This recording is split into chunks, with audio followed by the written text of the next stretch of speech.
like to pontificate and love to tell me that the moon's a false projection and the world is really flat. Things can't just be good or bad, there's no real way to know. And to say you have an answer is to let your privilege show. Well, the laws of physics stay the same regardless how we feel. I hope you and I at least can cry, reality is real. Reality is real, reality is real. The stars in the skies are burning gaseous spheres. Math works alright and physics makes it clear that reality is basically real. Sometimes I almost lose my mind when someone tells me that it might be true for me, but for them there are different facts. Because they want it to be that way, well that way then it is. So let's repeat the same old horseshit that was fed to us as kids. Well, our behavior has to change regardless how we feel. I hope you can take a stand and present a strong appeal that reality is real. Reality is real, reality is real. The stars in the skies are burning gaseous spheres. Math works alright and physics makes it clear that reality is practically real.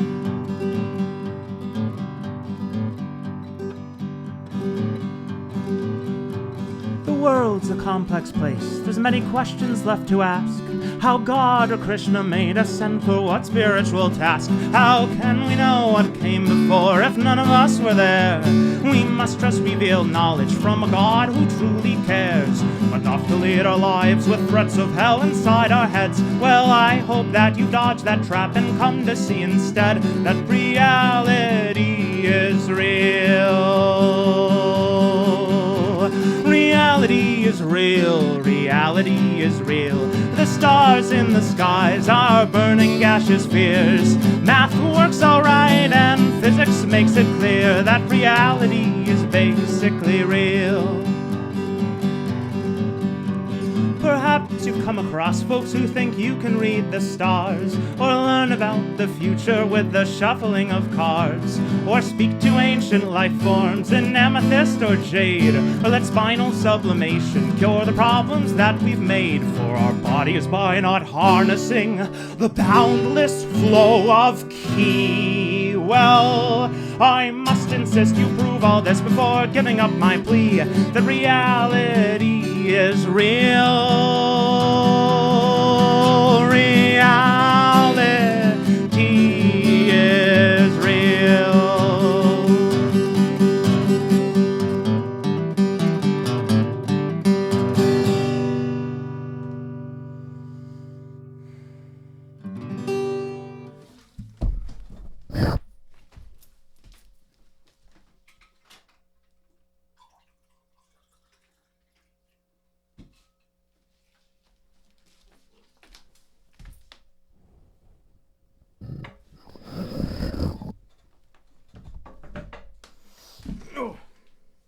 Before Alice was editing my videos, taking out all the good stuff, it's here. Uncut, unedited. Did I move the mics? A little bit.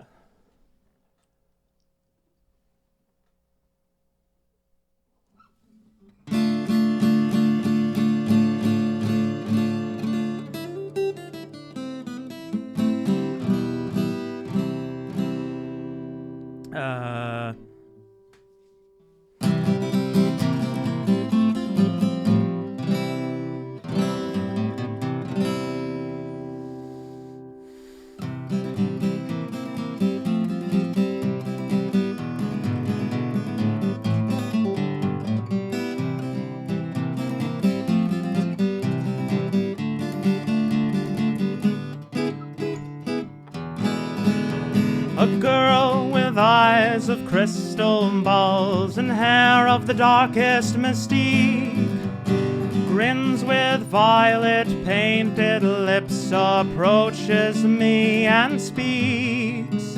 She shares her name as I do mine with gestures plain and sweet. then tells me she's a Capricorn. I ask her what that means. With your birth date and sign, the stars in the sky reveal answers clear as the day. Cosmic creations and sound explanations give reasons for how you behave.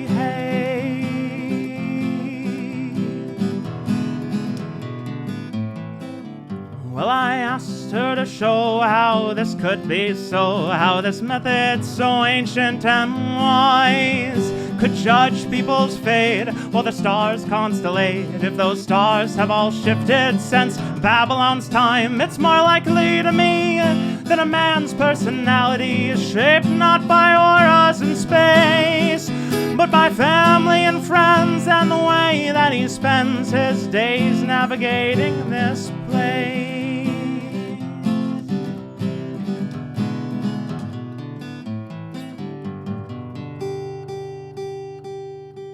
Annoyed with me, the girl concedes that proof is not what she needs. The accuracy of the words that she reads are enough to make her believe. Yet I insist these predictions of character come purposely common and vague. It matters not when you're born, whether Libra or Capricorn. The gurus that spew them ensure they'll relate. The meaning derived from each of our lives need not be obscured in such ways. The ideas that we spread can afford to be read by mystics and robbed of their grace.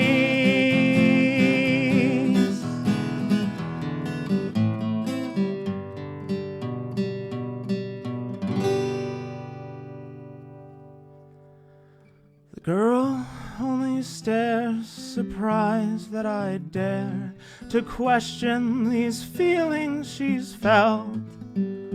But my sympathy sways as she traipses away, off to go bore someone else.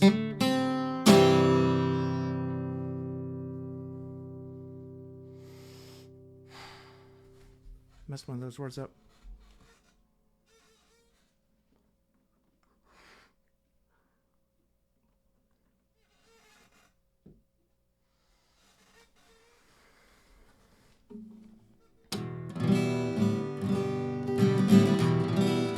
I haven't played a lot of these songs in a while. I've just been playing Fly Me to the Moon over and over and over again.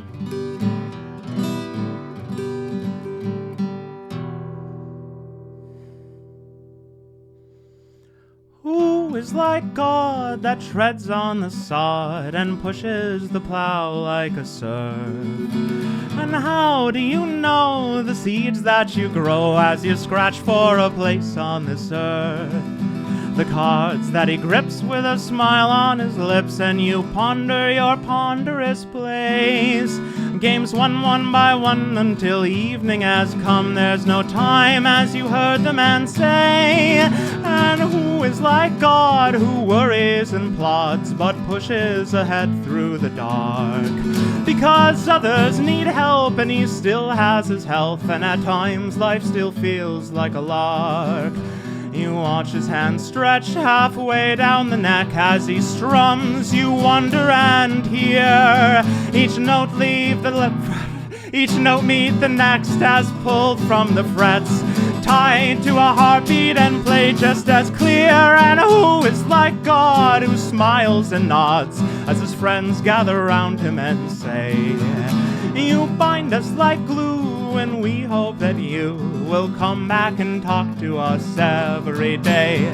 Pupils and peers gather to hear as he speaks to the crowd from his chair. Scruples held dear will conquer our fears. Music is needed as much as air. And who is like God, or a bean in your pod, who listens and knows that you care?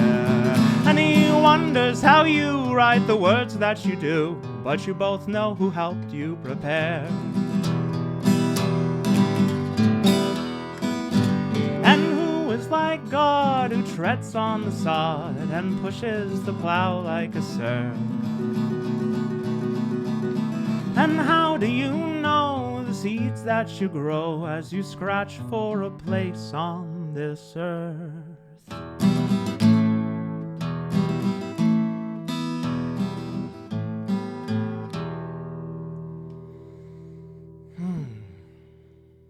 I think I get louder. I think I get worked up, I get louder. I think I just peaked there. I'm sure that means something to you, Gary.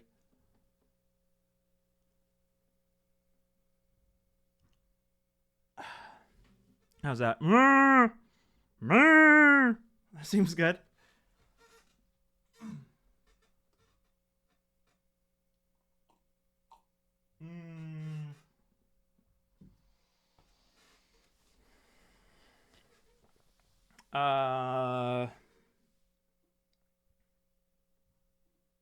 Oh yeah, I thought I might do this one. I haven't done this one in a while. I shouldn't do it. Well, the game's almost dead, so, I mean, it's gonna be fine.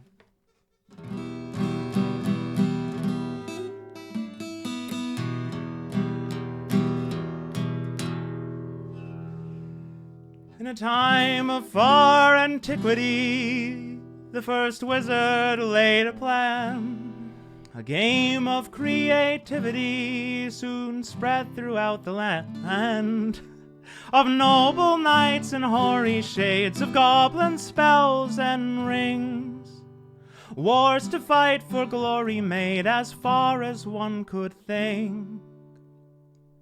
To build a world inside a deck, a kingdom of your own. To meet with others you respect, a safer place than home. But this game had many moving parts that had to be maintained. So caretakers with greedy hearts dreamt of riches to be gained. Machines were geared to print more cards to meet increased demand. Unceasing commands to remand older standards left commanders who could not command. So with cardstock of tissue and clarity issues spelt fizzled and walls turned to rust. Shamans and sages lapsed into rages, he sizzled. Sickles and swords turned to dust, but these were just wizards playing a card game. Who cares if they suffer or fail? Why should they have a place to feel trusted and safe? You can make much more money selling straight through the mail. So let's drive to the Southlands and play in the Great Hall. For the decade those venues survive, until they're deprived of what they need to thrive. Wizards' towers to empower, larger halls to serve all, because magic is not a thing one person owns, or a company, corporate or small.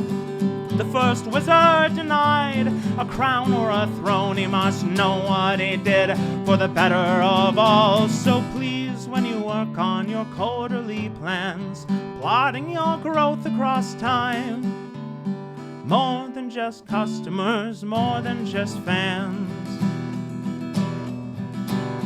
People's well-being and sanity are on the line.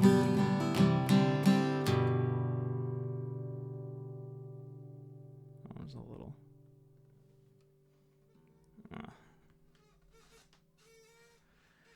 I should probably drink more coffee.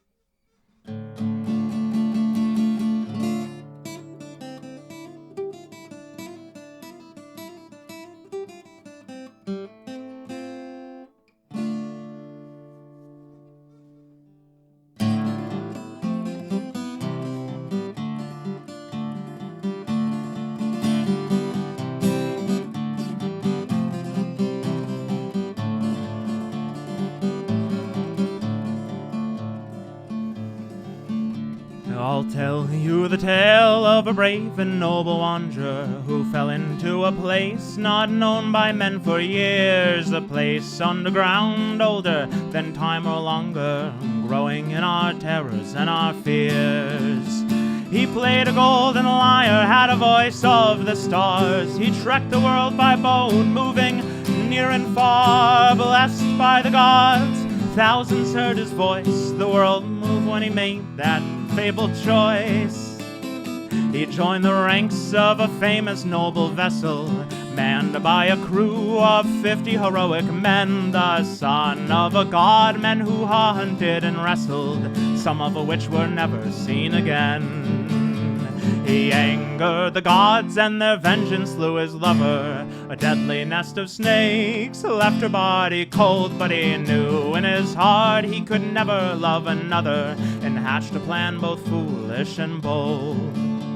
He played a golden lyre, had a voice of the stars. He trekked the world by bone, moving near and far, blessed by the gods. Thousands heard his voice, the world moved when he made that fabled choice.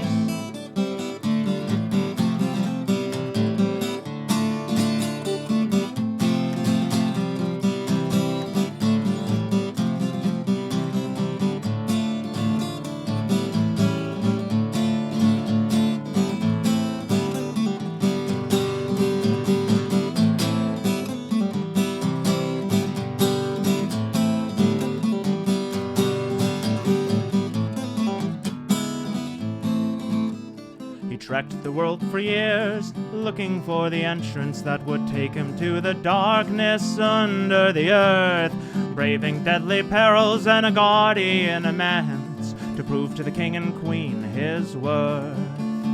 He moved their frozen hearts with his beautiful song. They granted him to leave with his lover and wife. If he didn't look behind as he traveled along, they would restore her soul and her life.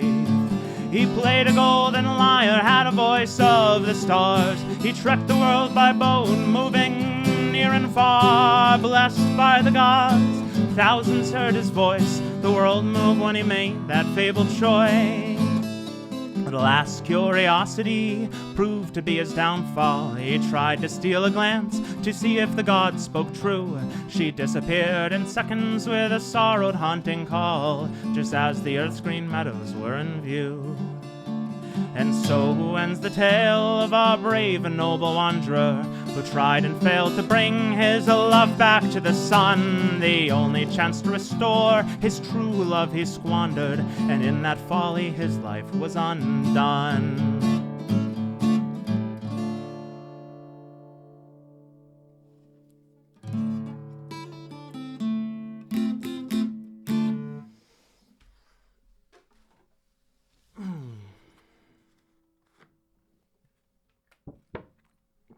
So when I'm looking there, those are the meters on the recordable recording unit.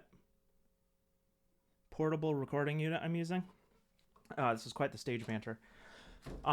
So what I'm trying not to do is peak, which means you send too much of a signal and it sends off a clip. It sounds horrible. Some people do it on purpose on like internet videos, like streaming videos and stuff. People scream to peak and compress for effect, but I'm trying not to do that. Yeah. Also, I've got cue cards. I've got a little gremlin in here, but he's very short. He gives me cue cards with my own lyrics on them, and I get them wrong still, but I gotta look over at the gremlin. This is a new song. I think I know this song well enough. I guess this can kind of serve as a demo. I've been quite excited about this song. I'm gonna have to record it a bunch of times.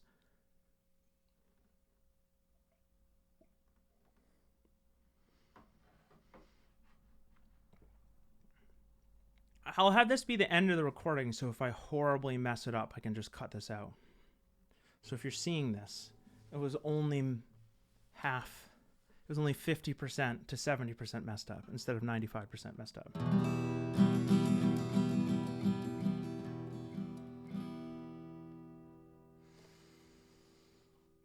I'm going to turn the levels down because I think I'm going to peak microphones. I'm going to get very excited. Or just mess everything up.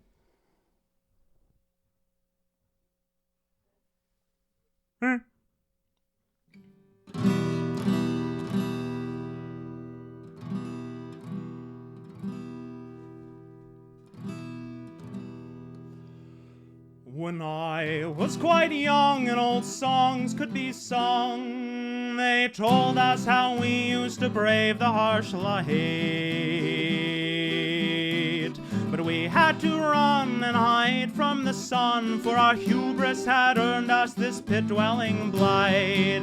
But the leaders were learned in all the old rites. When they gathered to leave, we prayed that they might bring us back news from the world of outside. Untrained and unguided, our folk had to hide.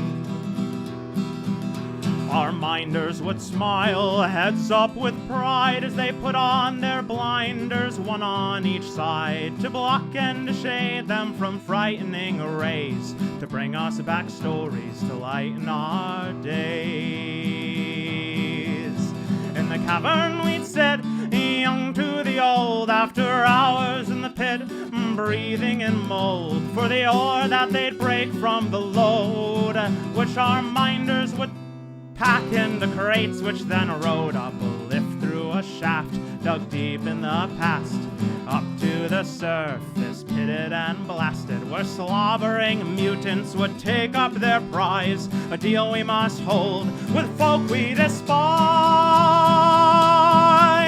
This bargain was made many decades ago, when I was a babe in a crib. These bandits had threatened our city below. If we had nothing precious to give, our protectors then earned their glorious place, taking the burden so we could stay free. Since then they protected and herded our race, and give shows on the wall of the cavern to see. The things from outside they project from a light that beams from a channel bored out up high. Shadows from puppets darker than night dance on the wall, and we learn what and why happens out there, and why the gods act as perpetual scholars. The minders know facts like the size of the earth, 30 miles by 9, how they judge a man's worth by reading his mind. And we drink of the tea steeped by our guards to protect us from fiends like the moon and the stars. Well, I know that the minders are folk just like me, and I wonder what sight sit under the sky, just once for myself to help me believe, to be sure of the what and to know all the why. So I'll wait till the shadow show's finished, strap moss to my feet to dull my footfall, and then late with life fully diminished, and a ration of meat, I'll climb up that wall. Well, I know that the minders wouldn't tell lies, and I don't want to burn in the glare. Though I go without blinders to shade my weak eyes, I'm sure they won't burn out with 1 second stare. So up I ascend into the old land, my friend, I'll return to you soon. I'll tell tales of the waste and hold in my hand a piece that I'll tear from that devilish moon.